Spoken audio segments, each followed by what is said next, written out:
Welcome back. My name is Harpigu. The game, Slide 2 Band of Thieves last time. After losing... Okay, you caught me. There's only so many times I can claim to lose my sanity before the truth comes out that I never had any sanity to lose to begin with. But in any event, last time I delved a little deeper into my madness with all the mess of trying to record the final bit of the contested level. But anyway, in this episode we'll be starting He Who Tames the Iron Horse and looking to collect all the bottles. So let's get to it.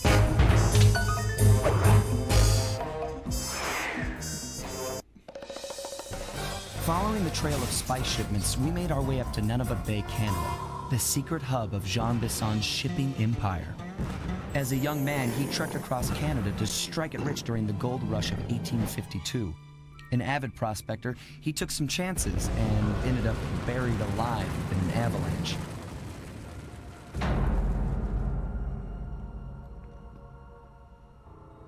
Miraculously, the quick freeze kept him alive, and 120 years later, thanks to global warming, he thawed out.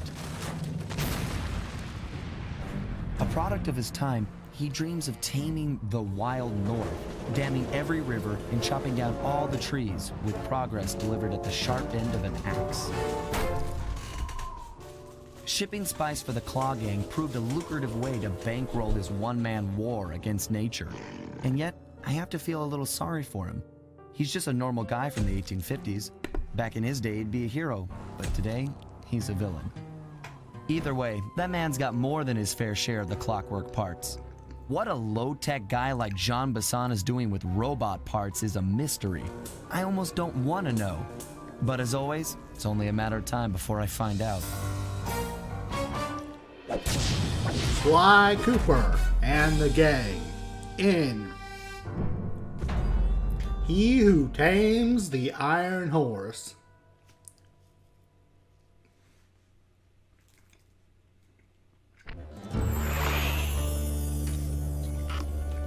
Easy there, partner. Alright, anything I need to? Health. Need that cover pack. And Silent Obliteration are also good pickups. So I'll just pick that up. I've got a lead on the clockwork parts. Head through town and out into the wilderness. Alright, so I can't be the only person who's ever thought this before, but I can't help but feel it's super lame that we never get to really help Carmelita with her escape from Interpol. It's like, come on guys, had a perfect opportunity for Sly and Carmelita to play off one another, and you threw it all away.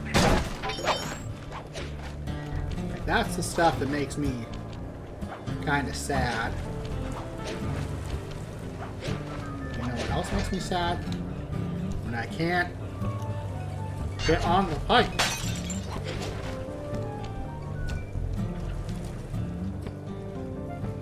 Although,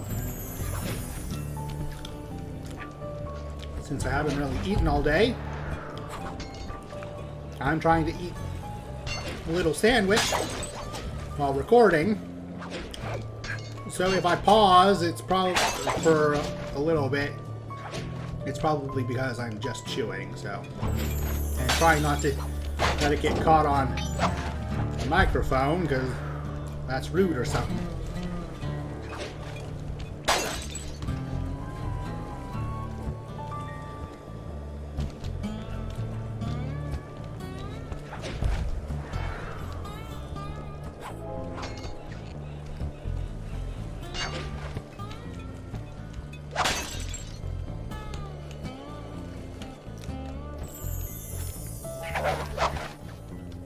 How the heck did Murray get the van in there? How?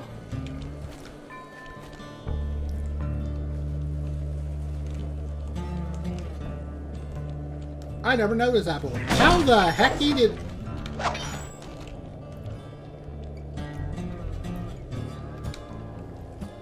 I am confused. Okay. Murray is a wizard. Duly noted. And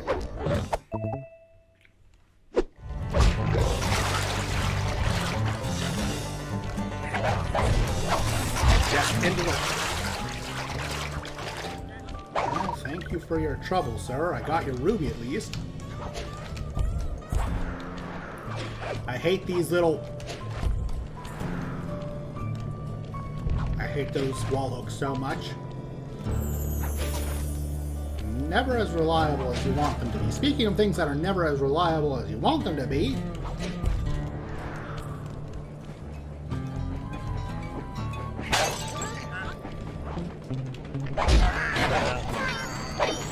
Goodbye. You poor, dumb, flightless bird. Wait, you're a duck. Why are you flightless?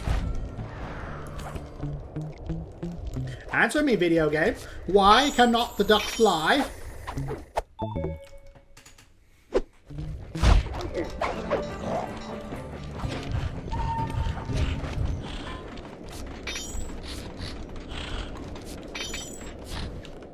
What do you...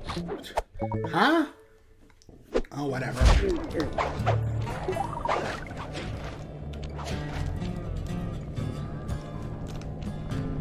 In the end... Hello, I'm hitting the circle button.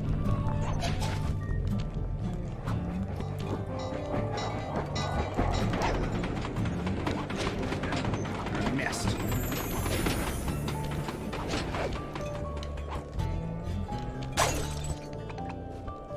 Alrighty then.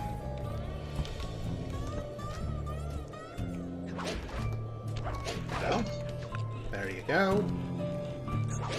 How many bottles is that? 8. And there's number 9.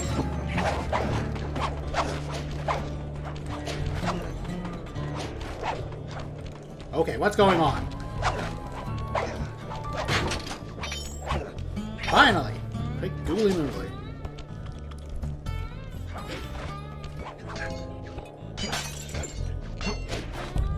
Why are their bottles so close to each other?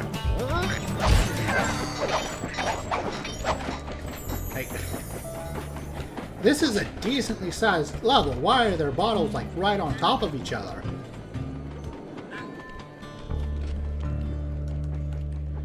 Now then, from which angle do I want to tackle the other 19 bottles?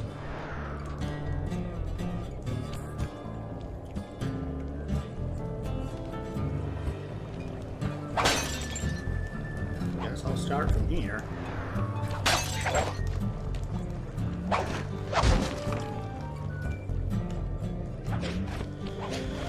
Alright, let's see. What is there to talk about, actually? I had a topic I kind of... Oh, yeah! I did a really good thing, actually. I'm quite proud of myself. So, as you know, I'm a writer. This is not news. So, I was concerned over a scene I was writing. Because I wanted it to have maximum creep factor. So, I sent it in to a beta reader to see if it had sufficient creep. They said it was alright. However, they suggested I try adding just a few more key details about like the characters' expressions, how they were holding themselves, like the little minutia details that I usually...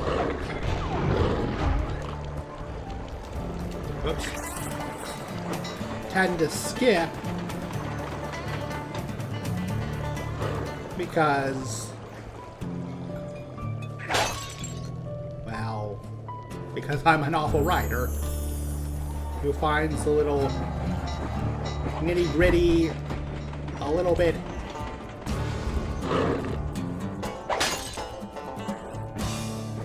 I don't know, not needless per se.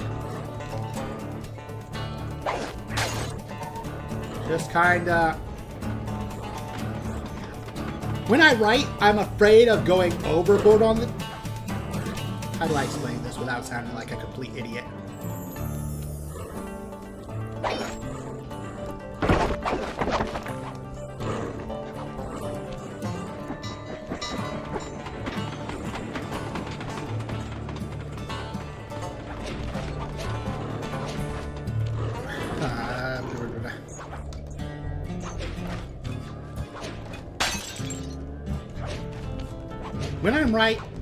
When I write, I'm more concerned with the vocabulary and the emotions behind the words, as opposed to the details about, like, in what manner a character is going about expressing themselves non-verbally. Like,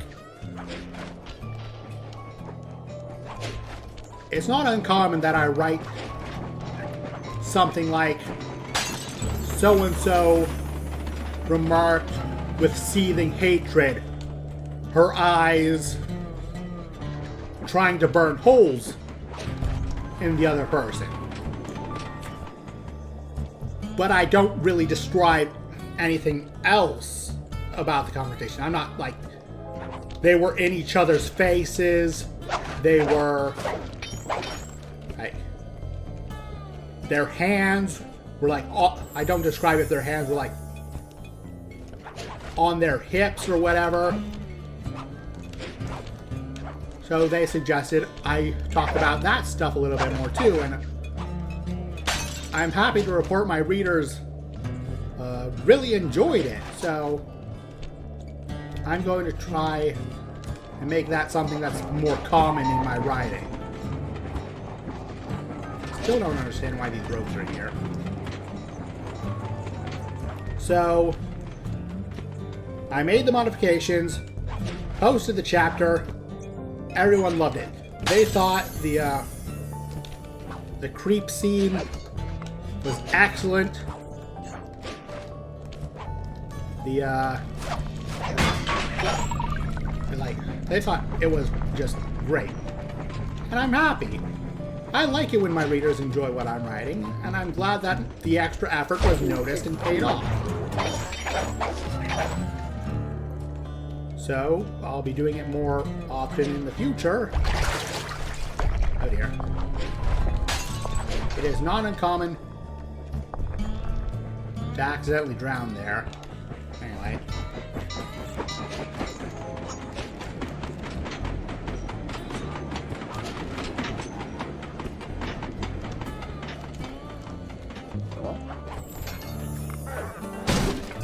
Yeah. So, curse you for hitting me with a rock! For anyone who hasn't read,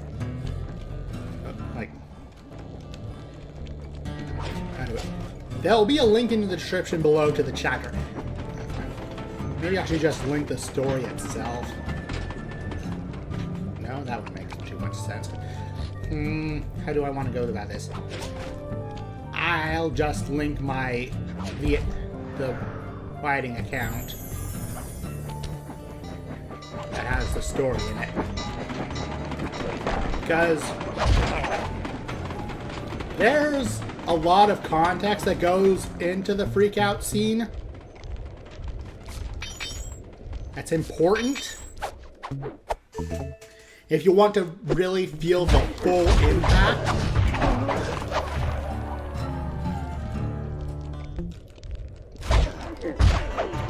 But another thing I'm particularly proud of when I wrote it was the way I wrote the way I played with the text. Part of the scene is one of the characters speaking in this unholy, like almost demonic vibe. Like I describe it as they spoke, it sounded like the whole host, like the legions of hell, spoke with them. And to kind of demonstrate this, I messed with the text. Bold, cross through, different colors, different, the only thing I wish I could have done more was play with the fonts. But as it stands, like, it is trippy.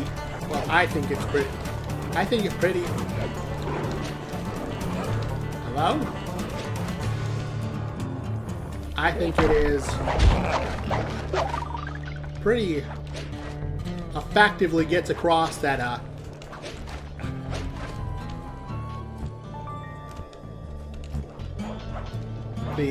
more. Wait, when did I find all the bottles? When did I find all the bottles?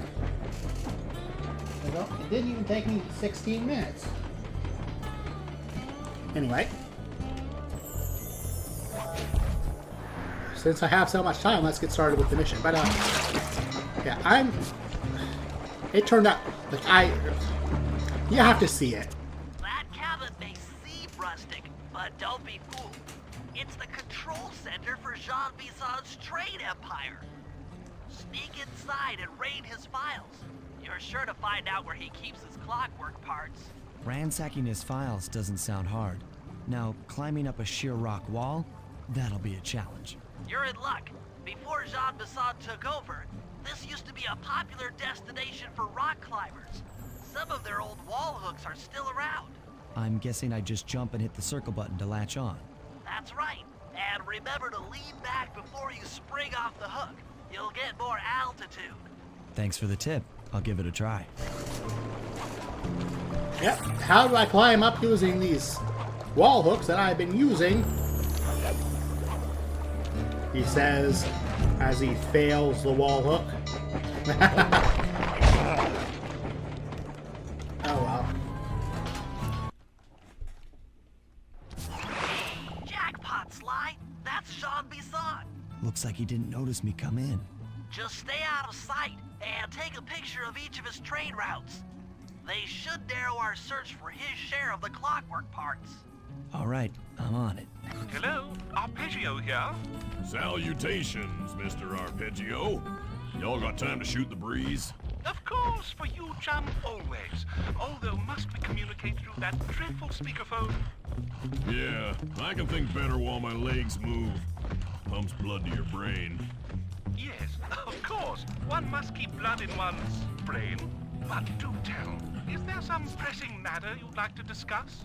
First off, are you still coming on schedule to get that Northern Lights battery? Yes, we're well underway. My blimp should arrive at the end of the week. Bullseye. For second, when you gonna give me a look-see at that clockwork brain of yours? I'd sure like to buy it off you. Be song, you covetous troglodyte. You've already got the lion's share of the parts. Would you take my meager portion of the robotic bird for your own and strip me of all my earthly pleasures? Easy there, partner. You're all up in a lather. It's just that I found some real use for the clockwork parts I got. Why, I put 3 of them in the engines of my best trains. With those robotic doohickeys feeding the fire, them trains will run all night and all day. I call them my iron horses. Of course, I gotta keep the plans hidden. Stuffed them in my 3 trophy bass. Sounds like you're making capital use of your share of the robotic loot.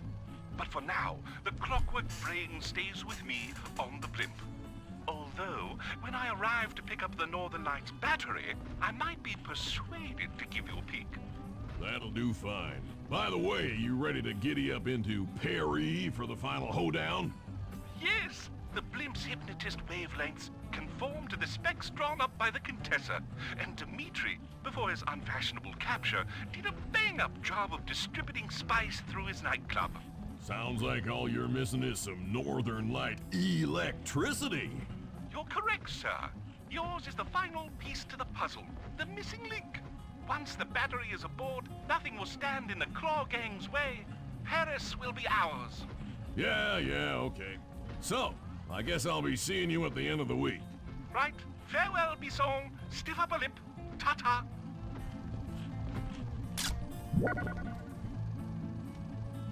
Sly, did you hear that? Bison's hidden the Iron Horse blueprints in his trophy bass. Head for the fish on top of the fireplace and steal those plans. Excellent! Now get out of that cabin before you're spotted. I love how they spell out the entirety of the Claw Gang's plan, if you care to listen long enough. And then the gang act like they aren't sure what the plan is until Arpeggio spells it out for them later. After analyzing Bison's decorating techniques, I identified the other trophy bass above the mantle in the 2 remaining cabins. You don't say, Bentley, you don't say. So anyway, I like to imagine in some far-flung future when I have more consistent viewers than just one. Everybody will come back and watch my old Let's Plays to see where it all started. And they'll come across this video, and if they hadn't already, come on by and read my fan Yep, fiction. just like I thought. Get to the fish above the mantle and steal those blueprints.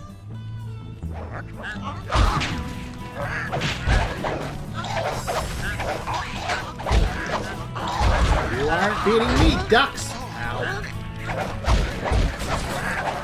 When did the ducks do this much damage? I don't remember the ducks hitting like tanks. When did this happen? What?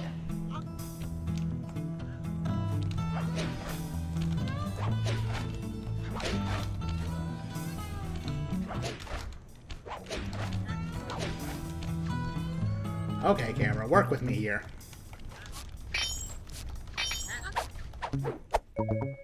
Oh, Sapphire.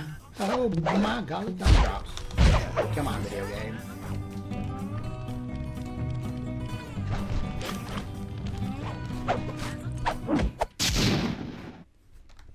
Two down, one to go. Whoa there, partner. Anyway, in this vault, it should be the music box. Jean Bisson's in for another rude awakening the next time he checks in this vault. The code should be 129. Alright, 1, 2, 9. And music box.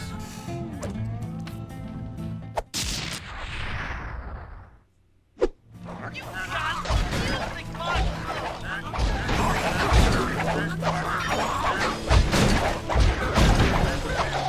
Alright, careful, careful. Don't want to get shot.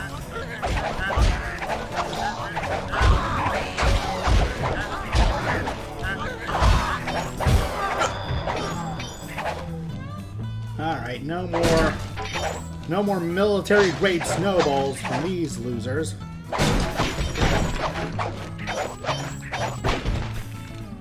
I gotta recoup my losses for that silent takedown I want so much.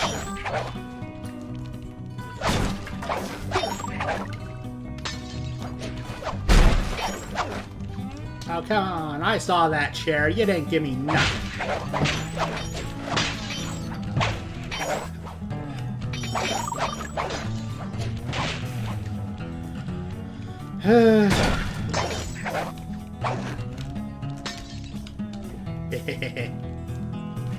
I like the idea that the bottles are so fragile.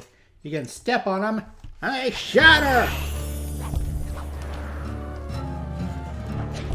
Alright, now to make my way all the way over to the other side of the map. Does anyone else consider that this is bad just map planning, mission planning design?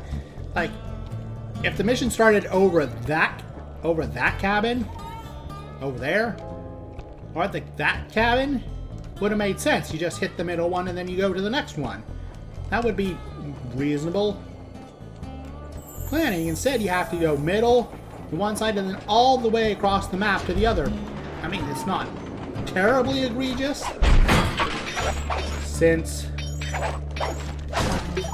the map isn't that big, but still, it's not something you should just ignore. The last trophy bass is above the fireplace. Be careful. Attention all cabin guards. I've heard tell from the boys at Ponderosa Cabin there's someone been in my hidden blueprints. Everyone stay sharp. This ain't no summer camp. I don't pay you boys to lollygag while there's a thief in these parts.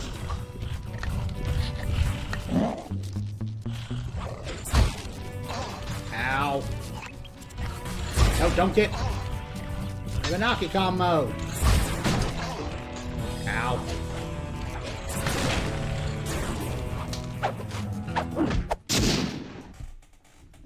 Exceptional work, Sly. That's the last of the blueprints. Jeez, now.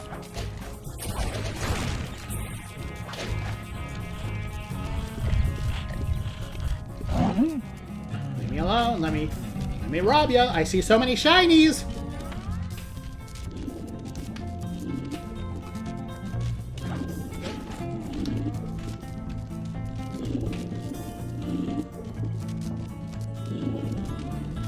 Oh, so many shinies. I want the shinies. I need the shinies. Just need to be patient.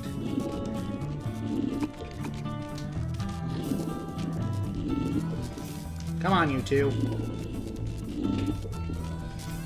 Oh, dear. Oh, hey. They unbugged. Gosh darn it, he turned around!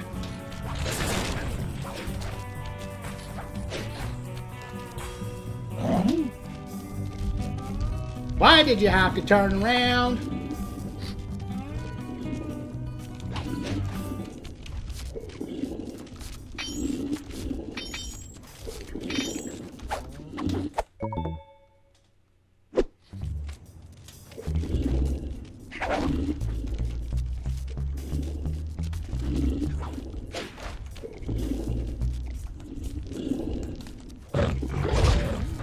What the heck? Why did you turn around?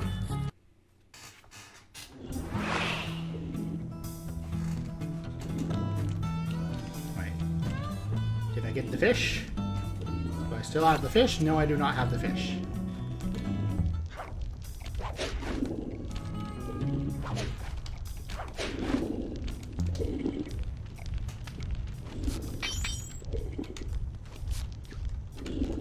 Excuse me, video game?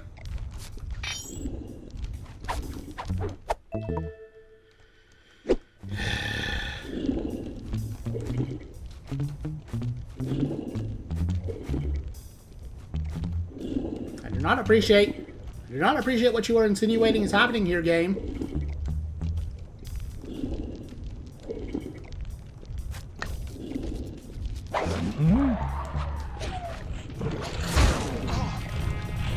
For the boost.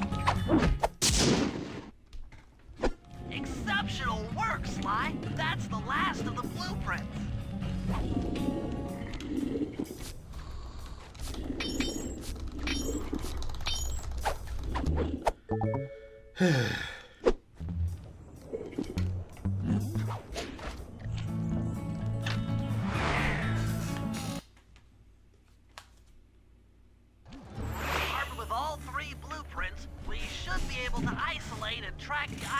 Trains through that satellite dish.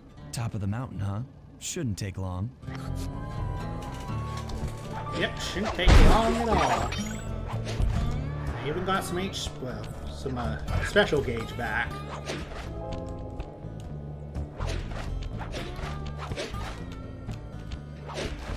And if I could jump, that would be lovely. Might actually get there sometime this century. This appears to be the only way up.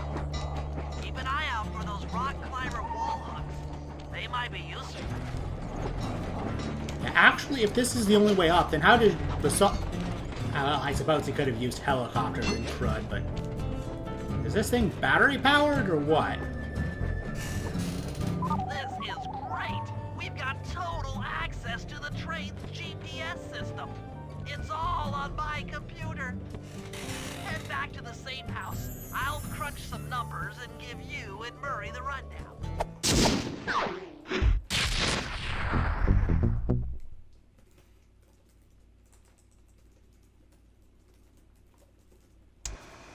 Thanks to Sly's efforts, we now know the location of all 3 of the local clockwork parts. 2 lugs and a stomach. Jean Bisson has grafted each piece to the engine in one of his Iron Horse trains. This improvement allows the trains to run all night and all day. We won't have the luxury of sneaking in while they're stopped. While they're in motion, the only way aboard is through a hatch on the caboose roof, which unfortunately has been locked down. These need to go. First, collect the spice gas from the balloons above town, and then land on the back of the caboose to blow off the locks. Once the way is cleared, I'll suit up and jump into Iron Horse number 1 while it passes near town. With some luck, we'll have the first clockwork lug in a few hours.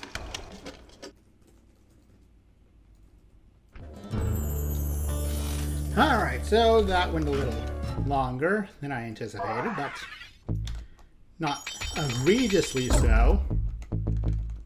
And I can almost afford silent obliteration. So, next time, I will be doing the missions as per usual. Until then, remember to like, comment, subscribe, ring the little bell.